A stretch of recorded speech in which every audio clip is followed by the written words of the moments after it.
Ei galera, bom dia, boa tarde ou boa noite. Depende do momento, espaço, tempo que você está nos assistindo. Meu nome é Giovanni. E o meu nome é Juscelino. E hoje estaremos falando para vocês sobre física.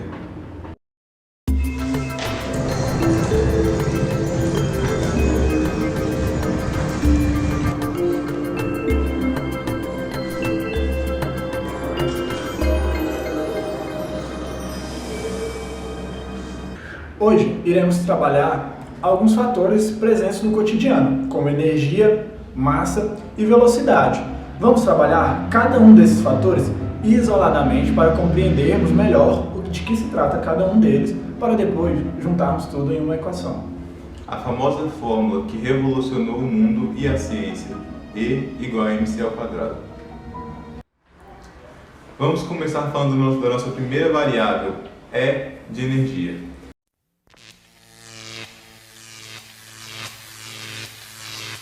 E para falar de energia, vamos falar de Michael Faraday, um cientista que viveu na Inglaterra, filho de um ferreiro e que começou a trabalhar cedo como encadernador. Ele, muito interessado em ciência, mas também muito pobre, ele não tinha como bancar estudos nem comprar livros, pegava todos os livros de ciência que ele conseguia ler, que o pessoal trazia para ele encadernar, e estudava muito tudo aquilo. Em meio a todos esses materiais que Faraday se identificou e buscou conhecer mais, um autor se destacava. O nome dele era Sir Humphry Davy. Ele era um cientista mais popular na época, não só pelos seus feitos científicos, mas também porque ele chamava muita atenção. Ele gostava de certa forma, se mostrar. Ele era um cara chavoso. Sir Humphry Davy, esse cara chavoso e pomposo que gostava de aparecer, ia dar uma palestra na cidade que Faraday estava. E Faraday, muito interessado, fez tudo o que ele podia para ir a essa palestra. E chegando lá, ele se identificou muito, fazia o máximo de anotações que podia, e ele, um garoto pobre, era até visto com maus olhos pela elite que costumava frequentar esses seminários. Então, ele fazia todas as suas anotações, escrevia suas ideias, e o outro pessoal da elite até achava isso meio estranho, o pessoal nem estava muito assim, ligando e tal, ia mais pela fama do Sir Humphry Davy, que era um cara que tinha toda uma performance em cima do palco e tal. E Faraday não, Faraday tinha suas anotações. E quando ele terminou esse seminário, ele tinha certeza do que ele queria para a vida dele. Ele queria ser como o Sir Humphry Davy. Logo depois que saiu da palestra, ele foi muito empolgado para casa, foi correndo inclusive. Organizou todas as suas ideias, reformulou todas as suas anotações, passou tudo a limpo. Preparou o melhor material que tinha e encaminhou para o Sir Humphry Davy. Sir Humphry Davy, logo após receber essas correspondências, analisou todas aquelas anotações do jovem garoto, gostou muito e começou a se corresponder com ele. Depois de um tempo de que os dois estavam se correspondendo, e o Sir Humphry Davy percebeu todo o talento que Faraday tinha, o convidou para trabalhar com ele em sua universidade. Faraday, é claro, aceitou na hora a oferta de Sir Humphry Davy e foi imediatamente trabalhar na universidade, no laboratório de Sir Humphry Davy. Chegando lá, ele ficou meio decepcionado, porque Sir Humphry Davy via muito talento em Faraday e se sentia meio ameaçado. Então, o que ele fez? Ele começou a colocar Faraday para trabalhar apenas com limpeza dos frascos, limpeza disso aqui, dos experimentos, montava uma coisa ou outra, mas não deixava ele participar das pesquisas em si, não contava para ele o que ele estava pesquisando, o que ele estava trabalhando. Então, Faraday, na verdade, era somente um assistente de limpeza e de organização, mas não um assistente de pesquisa, e isso deixava ele muito incomodado. Faraday, como um rapaz sagaz, ele percebeu que seus esforços, de certo modo, estavam sendo em vão, porque ele teve o objetivo de ir para lá não para ser um mero assistente, para ficar ali por trás, um assistente de limpeza, ficar fazendo coisas que não iriam agregar um conhecimento científico para ele. Ele percebeu que estava ficando de fato para trás, ou seja, ele estava sendo camuflado por Sir Humphry Davy. O que acontece? Ele não queria isso, porque não é o objetivo da vida dele, então ele começou a se esforçar por fora, ele começou a estudar, ele começou a buscar, e a cada vez que ele buscava e crescia o seu conhecimento científico, também de forma proporcional crescia um sentimento que consumia Sir Humphry Davy, um sentimento de inveja. E nesse mesmo período, Faraday, fazendo as suas pesquisas ali, um homem muito religioso, aliás, se casou, muito respeitado pelo pessoal de sua igreja, da sua comunidade cristã que frequentava, de onde tinha como uma figura, um símbolo muito importante, o círculo. Eles consideravam o círculo uma forma geométrica muito perfeita, e isso era muito presente na vida de Faraday. E certo dia, junto com o Sir Humphrey Davy e outros pesquisadores, um cientista apresentou a eles um experimento onde havia um fio de cobre pelo qual passava uma eletricidade. Em colocando uma agulha sobre ele, a agulha se mexia levemente para os lados. Isso era uma coisa que até então ninguém sabia o que significava, porque a energia elétrica e o magnetismo eram coisas totalmente isoladas, totalmente separadas, não havia relação entre elas. Essa foi a primeira vez em um experimento em laboratório que as duas coisas foram correlacionadas. E a partir daí, muita gente ficou confusa, ninguém sabia o que estava acontecendo e ninguém teve coragem de ir pesquisar mais a fundo o que estava acontecendo ali, exceto Faraday. Diretor lixo! O porquê? Lixo! Vem fazer seu trabalho aqui, ó, lixo! Tava pensando ali. Tava, né? Tô vendo. É isso aí, vai. A partir do experimento que ele fez com um balde de água, a vareta que conduzia a eletricidade, ele percebeu esse movimento circular que as ondas faziam. A partir daí, ele ficou instigado. Desde criança, ele sempre buscou, ele nunca deixou uma dúvida de lado, ou seja, ele se aprofundou nisso, começou a investigar mais. E chegou a publicar um trabalho sobre esse experimento. Com isso, o seu mestre não suportava mais o sentimento de inveja e acusou ele caluniosamente de estar roubando o trabalho dele, de ser plágio, e Faraday ficou muito sentido com isso e por um tempo ele não se dedicou mais aos seus trabalhos científicos. Com o passar do tempo, ele estava recluso, o seu antigo mestre morreu, então ele decidiu retomar seus trabalhos. Após a morte de seu mestre, Faraday retomou seus estudos, agora com mais afinco no campo que ele mesmo havia descoberto, o eletromagnetismo, que era a relação entre a eletricidade e o magnetismo. Fazendo vários estudos e se aprofundando bastante nessa área, ele teve muito conhecimento acumulado sobre energia como um todo. E aí, durante muito tempo trabalhando nessa academia, muito respeitado já pela comunidade científica, tendo até mesmo reconhecido aquele trabalho anterior como realmente dele, ele bolou a seguinte frase, muito conhecida: nenhuma energia se perde, nenhuma energia se cria, toda energia se transforma. E agora, na continuação do vídeo, falaremos de M, de massa. Aí rola aquele efeito.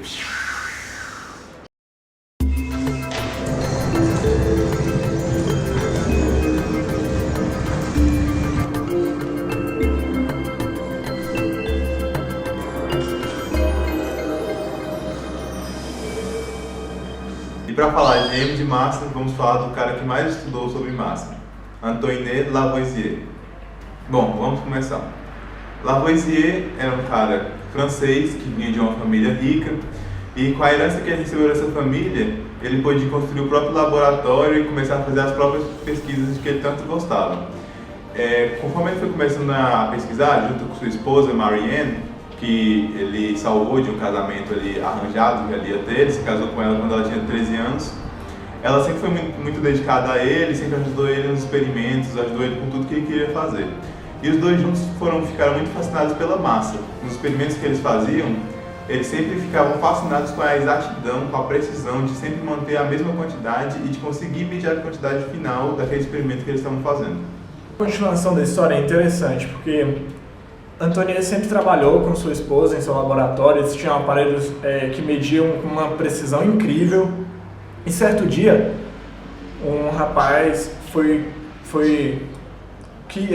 se apresentou para Lavoisier e queria mostrar sua invenção, que era também uma máquina de precisão que ele depositou todo o seu trabalho de sua vida ali e ele queria mostrar aquilo para Lavoisier com o intuito de ajudar. Mas Lavoisier menosprezou e achou aquilo insignificante. E o rapaz guardou um ódio e se afastou de Lavoisier. Outro fator interessante, que na época Lavoisier trabalhava na Fazenda Real. a fazenda arrecadava impostos e, como estava a conjuntura daquela época, era a Revolução Francesa, estava prestes a explodir, a burguesia ali, o rei, ele estava de fato precisando de dinheiro, precisava de alguma forma para arrecadar dinheiro. E como o cara que foi responsável por isso era Antônio Lavoisier, o cara que comandava toda a arrecadação de impostos, a missão que foi dada a ele era conseguir mais dinheiro, e ele fez isso cobrando mais impostos. Ele cobrava pedágio ali para o pessoal que circulava em torno da vila e tudo mais. Então isso aí foi criando um certo... Como a população não gostava dos reis e tudo mais daquele sistema que viviam, também não gostavam da forma que Lavoisier arrancava o dinheiro deles. Com isso, quando explodiu a Revolução Francesa, todos os militantes ali prenderam o rei e o levaram para conhecer a invenção de guilhotin. O rei teve a cabeça arrancada, assim como Lavoisier também perdeu sua cabeça na guilhotina. Ali naquele momento a gente percebe que uma mente brilhante foi perdida. O mais importante do legado de Lavoisier foi a lei que ele deixou, que foi fundamental para a nossa equação, que foi a lei de conservação de massa, certo? E o que diz essa lei? Essa lei diz que na natureza nada se cria, nada se perde, tudo se transforma. A gente pode até resgatar uma frase de Carl Sagan, que ele diz que nós somos poeiras de estrelas, o que quer dizer que toda matéria se transforma, mantendo a sua massa, conservando o seu peso.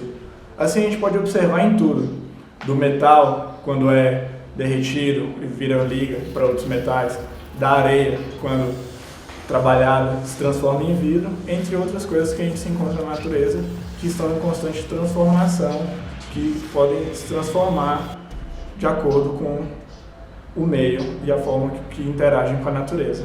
Mas agora falando do que ele deixou de científico, que mudou todo o modo de ver, até porque ele é considerado o pai da química moderna, foi o seguinte: ele estudando a conservação da massa, que era uma teoria que ele tinha, ele foi medir o ferro que se enferrujava. Ele colocava tudo junto com a sua esposa dentro de um local totalmente fechado, media quanto de ferro tinha, quanto de oxigênio tinha, super precisamente, sabia exatamente quanto tinha lá.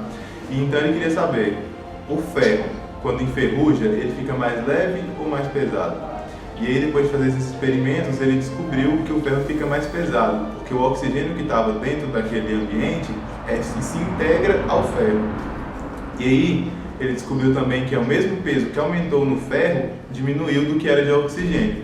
E daí ele descobriu que mesmo que você transforme a forma física de qualquer tipo de matéria, ela sempre continua com o mesmo peso. Daí tem a lei da conservação de massa de Lavoisier. Agora para terminar, corta claquete. 1, 2, 3 e... Agora para fechar, C, de velocidade da luz. E para começar a falar de velocidade da luz, vamos falar das primeiras medições. No século XVIII, Hipólito Fizeau, juntamente com Léon Foucault, começou a fazer as primeiras medições da velocidade da luz. Eles usavam um método onde eles tinham uma roda dentada e posicionavam isso em um lugar muito alto e posicionavam um observador a 8,6 km de distância. E aí, atrás dessa roda dentada, uma luz era emitida.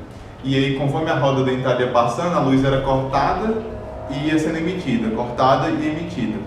E eles conseguiram medir, através do outro observador que estava com um relógio e que estava anotando, um valor muito, muito próximo do que a gente tem hoje da velocidade da luz. Depois, aperfeiçoando esse método, eles usaram uma outra roda, só que agora era um octógono com espelhos, e eles conseguiram identificar um valor da velocidade da luz que chegava a 1% só de diferença do que a gente tem hoje. Ou seja, no século XVIII eles conseguiram achar um valor para a velocidade da luz muito, muito próximo do que era hoje, do que a gente tem hoje, com um equipamento muito, muito mais rudimentar. Quando a gente começa a falar da velocidade da luz também, a gente traz o termo que Einstein definiu como celeritas, constante C. A gente observa que vários estudiosos se depararam com esse tema e se interessaram, como Descartes, Bacon e Kepler. Mas foi sempre ele, Galileu Galilei, que percebeu uma forma, um tanto, como ele não tinha recursos, não tinha equipamentos precisos, então ele usou dos meios que tinha para formular um teste, que consistia em colocar um observador em uma montanha, outro em outra, e ambos ligariam lanternas num horário determinado, certo? Cada um estaria com um cronômetro e anotariam tudo que relatassem para chegarem no valor mais próximo da velocidade da luz. Só como o Galileu estava na idade muito avançada, ele não conseguiu fazer esse experimento, foi feito anos depois que ele já tinha morrido. É importante ressaltar também a história de Romme, que foi um dinamarquês que foi estudar no observatório da Inglaterra, e lá, chegando lá, ele começou a ser auxiliar de um notável cientista chamado Cassini, ou seja, ele era subordinado de Cassini. E Cassini, todo o seu estudo era voltado para as luas, para a órbita de Júpiter. Como ele tinha uma fascinação por aquilo, ele sempre queria prever qual o momento que as luas de Júpiter estariam visíveis para serem observadas da Terra. E teve um certo momento que ele preveu que a lua mais interna de Júpiter, Io, poderia ser avistada da Terra às 5h43. Só que o que acontece? Cassini já tinha afirmado que ele imaginava que a órbita de Júpiter não tinha uma certa simetria, ou ela era irregular de alguma forma, porque sempre Io demorava exatamente em torno de 42 horas para orbitar em torno de Júpiter, só que esse tempo não era sempre o mesmo, às vezes era mais, às vezes era menos. E ele nunca entendeu o porquê disso, mas ele tinha afirmado que no dia 9 do ano de 1875, Io estaria visível às 5h43. E Romme observou aquilo e, na lógica, ele já tinha um certo conhecimento, já vinha estudando sobre a velocidade da luz há algum tempo, e ele já sabia que a velocidade da luz não era infinita. E ele percebeu também a forma com que a Terra não estaria na mesma posição sempre. Quando Romme fez esses cálculos, era em agosto, e a previsão era em dezembro, ou seja, a Terra não estaria na mesma posição. Ou seja, aquele momento que Cassini falou que Io estaria visível, não estaria, porque a luz estaria viajando ainda. Ou seja, ela demoraria 10 minutos a mais para chegar na Terra. Aí sim, Io poderia ser observada da Terra. Outro estudioso importante é Maxwell. Maxwell, ele se debruçou na obra de Faraday. Ele era um apreciador daquela obra e, a partir de então, ele decidiu se aprofundar no estudo da velocidade da luz. Ele percebeu que a luz se movia como um fluido, ela se propagava em ondas. A partir daí, então, ele conseguiu observar que a luz viajava em torno de 300 mil quilômetros por segundo. Para a gente ter uma noção tanto que isso é rápido, a velocidade do som é Mach 1, 1120 km por hora. A velocidade da luz é Mach 900.000. Bom, esses são todos os itens que compõem a fórmula E igual a mc ao quadrado. Agora a gente vai estar falando um pouco do para que serve essa fórmula. A fórmula E igual a mc ao quadrado mede a energia que pode estar dentro de qualquer tipo de matéria. Qualquer tipo de coisa material tem uma quantidade infinita, quase que infinita, digamos assim, de energia dentro dela. Uma energia que pode ser convertida, uma massa no caso, pode ser convertida em energia. Inclusive é isso que usam em todos os tipos de bomba atômica e nuclear, inclusive na bomba de hidrogênio, que acontece o quê? Eles partem os átomos ao meio para liberar essa energia que tem dentro da matéria. Então eles usam ali plutônio, urânio, pegam os átomos que tem dentro desses componentes químicos e partem eles ao meio. Ou no caso da bomba de hidrogênio, que é uma bomba de fusão, eles fundem os átomos uns aos outros e depois parte um átomo gigantesco, onde tem uma liberação gigantesca de energia, e daí vem todo esse poder explosivo. E também é isso que acontece com as estrelas, quando elas morrem. Elas vão se consumindo, e dentro delas os átomos vão colidindo uns contra os outros, e se partindo. E quando uma estrela morre, como ela tem uma massa muito grande, ela causa uma explosão gigantesca, podendo até causar uma ruptura no próprio espaço, que causa os buracos negros que a gente conhece.